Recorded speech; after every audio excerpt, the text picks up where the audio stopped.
어서 오십시오. 예, 안녕하십니까. 어제 오늘 얘기가 아닙니다만 여전하네요. 그죠? 예, 그렇습니다.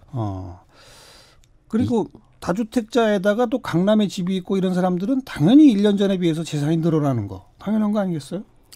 문재인 정부 16개월, 20개월 이제 넘었는데요. 예. 16개월 동안 집값이 계속 그 취임하자마자 시작해서 상승을 했습니다. 예, 강남은 약 30%가 올랐고 서울 전체적으로 집값이 20%가 올랐으니까 당연히 집을 여러 채 가진 사람들의 재산은 20%에서 30% 정도가 늘었고 네, 네. 그 바람에 저도 작년부터 다시 시민운동으로 와서 그렇죠. 이런 운동을 또 하게 됐습니다. 네, 네. 또 이런 와중에 뭐 청와대 김의겸 대변인이 10억이 훌쩍 넘는 대출을 받아서 25억 넘는 주상복합 건물을 샀다.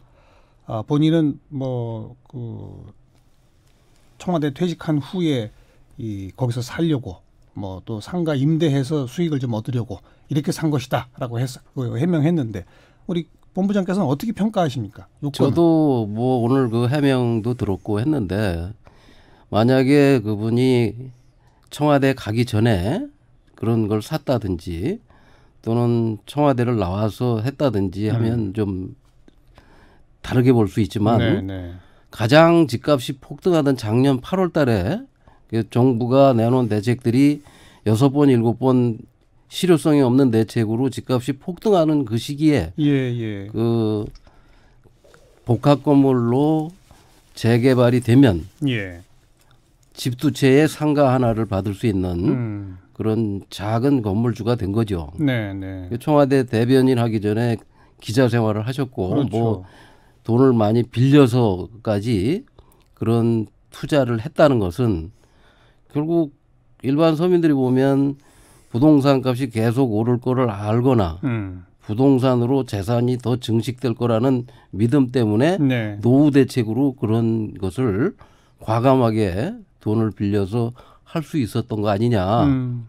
또 정보력도 그런 걸 투자하기 전엔 뭐 많은 걸 알아보게 되지만 당연히 그 관계 기관이나 이런 곳에 물어볼 수도 있고 또 물어보면 그 사람들이 답을 해줄 수밖에 없는 네, 네. 그런 위치에 있는 분인데 예. 뭐 그랬는지 안 그랬는지는 모르지만 근데 그런 의혹을 살 수 있는 거죠. 살 수 있는 자리에 계신 분이 네, 네. 그런 행동을 하고도 그런 변명 그것이 노후 대책이란다면 지금 우리 사회에 그런 정도의 노후 대책을 할 수 있는 사람은 1%도 안 될 텐데 예.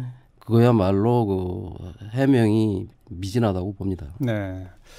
물론 뭐 다주택자도 아니고 불법 대출을 받거나 그런 건 아니긴 그렇죠. 합니다만 그러니까 청와대 가기 전이나 나온 다음에 혹시 이렇게 샀다면 뭐 그럴 수도 있겠다 싶은데 시점이 너무나 안 좋다 그 말씀이고 이번에 7개 부처 장관 후보자에 대한 청문회를 쭉 하지 않았습니까? 경실련은 그 가운데서 이 3명 조동호 후보자, 진영 후보자, 최정호 후보자 지명 철회해라 이런 입장을 내셨어요. 예, 그렇습니다. 우선 당장 그 국토부 장관 후보인 최종호 후보자는 그 30년 공직 생활을 하고 퇴임을 한 사람인데 93년에 분당에 집을 샀고 2003년에 잠실에 집을 사고 퇴임하기 직전 2016년에 세종시에 특별 분양을 받았습니다. 그 세 채의 아파트에서 얻은 이익이 25억 정도 됩니다. 그렇다면서요. 그분이 30년 공직 생활에서 번 돈이 한 15억으로 추정되는데 그중에서 저축했을 수 있는 돈은 한 5억 정도 되고 그 불로소득이 25억이고 근로소득이 5억이면 누구나 다 부동산 투기를 할 것이고 또 부동산 정보를 가장 가까이서 입수할 수 있는 국토부에서 차관까지 지낸 분이 그렇죠. 만약에 저 같았다면 장관 제안을 받았더라도 거절을 했거나 그 노후 대책으로 그 부동산 가지고 살면 되지 그런 분한테 또 장관 자리를 추천하거나 임명하거나 그런 검증이 제대로 안 됐다는 거는 큰 문제라고 봅니다. 청와대 인사 검증 시스템에 이 인사 실명제 같은 걸 도입해서 누가 그 사람을 추천했는지 그 사람은 도대체 뭘 잘하는지 그 사람이 어떻게 살아왔는지 그 사람이 과거에 어떤 정책을 사용했는지 이런 것들을 자체적으로 철저히 검증을 해서 국회로 보내야지 네. 그런 것들이 제대로 돼 있지 않다면 굉장히 큰 문제고 또 진영 후보자. 네, 진영 후보자는 그 김의겸 후보 대변이라고 비슷하게 용산 참사난 그 현장에 비슷한 건물을 사가지고 예. 상가와 주택을 부인 이름으로 자기 지역구에 그 참사 현장 바로 옆에다가 그런 걸 사서 네, 네. 했던 분이 그런 분한테 장관을 임명하면 과연 그 재산세나 뭐 이런 관리를 하는 행안부 장관 예. 역할을 잘 하겠느냐. 예. 또 이 한 분 그 조동호 후보자는 네. 그 부인이 농지를 굉장히 많이 가지고 있습니다. 네. 농지법 위반 의혹도 있고. 예. 그러면 은퇴도 할 나이도 됐고 가서 농사를 지면 될 것을 그런 분들을 장관으로 임명하면 과연 그분이 이 제대로 된 정책을 할 수 있겠는가. 네, 네. 그리고 이런 논란만 일으켜가지고 결국 그 많은 비용과 대가를 치르고 별 실효성도 없는 인사를 해서 예. 이런 7개 부처 장관 후보가 대부분 다 그렇습니다. 그러니까 청와대 측은 아마 이 정도는 문제 안 될 거다라는 식으로 판단했던 거 아닐까 싶어요. 그렇다면 그 판단 기준 자체에 문제가 있는 거 아닙니까? 그렇습니다. 그렇죠?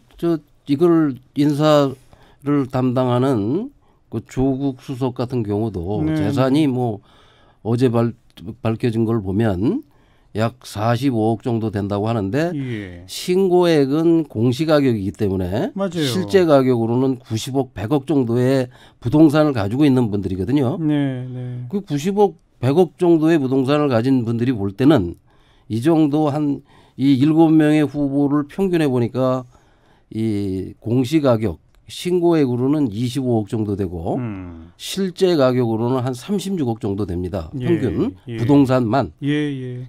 그러니까 청와대에 그 부동산을 많이 보유한 그런 분들이 볼 때는 별 문제 안 된다. 별 문제가 안 된다고 생각을 할 수도 있겠죠. 네. 방금 언급하신 것처럼 지금 공시지가 자체가 현 실거래가에 비해서 너무 낮잖아요. 그런데 예, 지금 공직자 재산 공개도 어쨌든 공시지가 기준으로 하게끔 되어 있는 거 아닙니까? 아닙니다. 그 공직자 재산 등록은 네. 취득가, 실거래가와 공시가격 둘 중에 하나로 신고를 하게 돼 있는데 대부분 공시가격으로 하죠. 7명의 후보를 보니까 그중 한 분은 실거래가로 신고를 했습니다. 네. 그러니까 자기가 정당하게 돈을 벌었고 당당하게 벌어서 아무 거리낌이 없으면 실거래가나 시세대로 못할 이유가 전혀 없는 건데 예. 대다수의 공직자가 그렇지 못하다는 것은 이게 문제가 있는 것이고 그렇게 신고를 해도 벌칙도 없고 네. 또 대다수가 그렇게 하고 그러니까 우선 이거는 제도 자체를 적어도 고위공직자 재산공개 대상이 되는 사람만이라도 실거래가로 신고하도록 해야 되지 않을까요? 라고 지금 저희가 발표한 이후에 네. 행안부에서 검토를 해보겠다. 검토해보겠다. 라는 얘기가 나왔습니다. 근데 그런 식으로 하면 안 되죠. 이게 국회의원들이나 고위공직자는 당연히 공직을 수행하러 가는 사람이 돈을 벌어 가는 사람이 아니라면 그렇죠. 그 재산을 실제대로 그대로 공개를 해야 되죠. 그다음에 이제 그분들이 해야 하는 일이 뭐냐면 공시가격을 실거래가로 정하는 맞추도록 해야죠. 그런 일을 해야 될 사람들인데 예. 그 사람들 스스로가 재산을 그렇게 낮춰놨기 때문에 네. 공시가격을 실거래가에 지금 저희가 계산을 해보니까 아파트는 70% 정도 됩니다. 그렇죠. 근데 주택은 40%, 특히 고가 주택은 한 35%. 예. 재벌들이 가지고 있는 빌딩이나 이런 백화점 같은 것들은 시세의 35%.